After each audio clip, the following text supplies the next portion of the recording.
In his remarks at the rally, President Trump told the mostly unmasked crowd of supporters that he wanted to slow down coronavirus testing. Take a listen.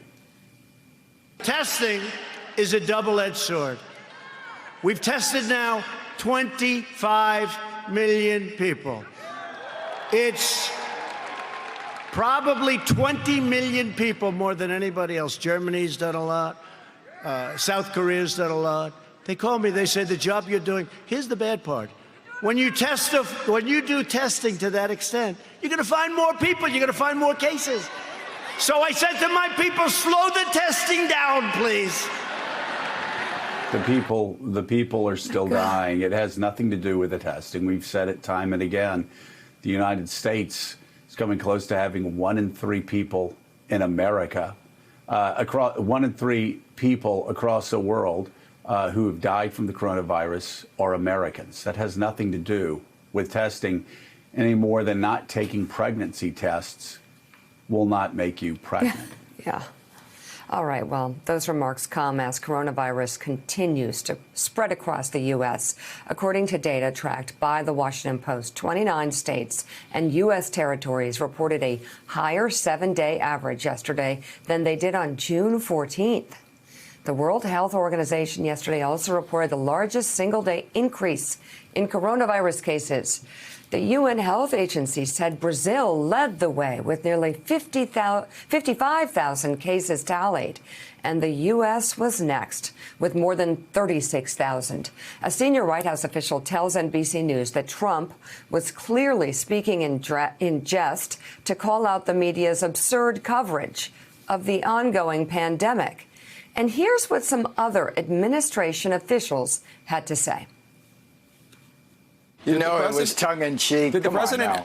Come on now. That was tongue-in-cheek. Please. I don't know that it was. I don't know that it was tongue-in-cheek at all. I know it was tongue-in-cheek. He has said similar things for months. Tongue-in-cheek. He has said similar things for months. I think testing is a very serious issue. I'm not the one making jokes about it. You're the one that said the president. Come on, it was a light moment. The president was being tongue-in-cheek.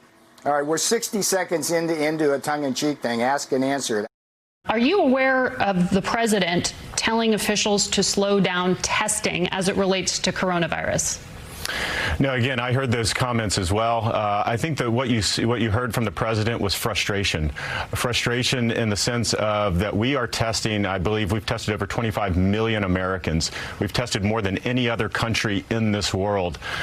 Instead, the press and others, all they want to focus on is an increasing case count, and we know that that's going to occur when you test individuals more and more and more. That's just what position? That guy is acting head of DHS, and he's saying that. It's asinine. It's anti-science. It's anti-medicine. I mean, this is an administration. This is a president that is running against a pandemic.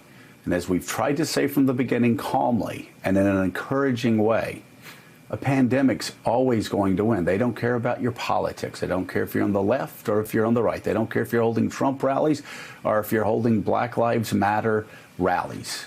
Doesn't get. You put on masks, you social distance, you protect yourself. I saw pictures of people going through that gate to the Trump rally, and they weren't wearing masks. And you know, I was horrified for them. I was fearful for their mothers. And who were they modeling after? I was fearful for their mothers and fathers. I was fearful for their grandparents. I was fearful for their children and relatives and friends that had underlying health conditions. That's dangerous. This stuff is sticky. This stuff is dangerous. This stuff is deadly. You look at the 6 people, and this made Donald Trump very angry, the 6 people on his own advance team that got the coronavirus just going and advancing the event. You look at the 6 Phillies in training camp that were just practicing, and you see this remains an extraordinarily dangerous pandemic. We have social distanced. We've been responsible, and because of it, we bent the curve. But this is not the time for the Trump administration or for lackeys that go on news shows to talk about how he was joking and to suggest that their cases are only going up because of more testing. It's, again, he's running against a pandemic the pandemic's always going to win. Thanks for checking out MSNBC on YouTube, and make sure you subscribe to stay up to date on the day's biggest stories. And you can click on any of the videos around us to watch more from Morning Joe and MSNBC. Thanks so much for watching.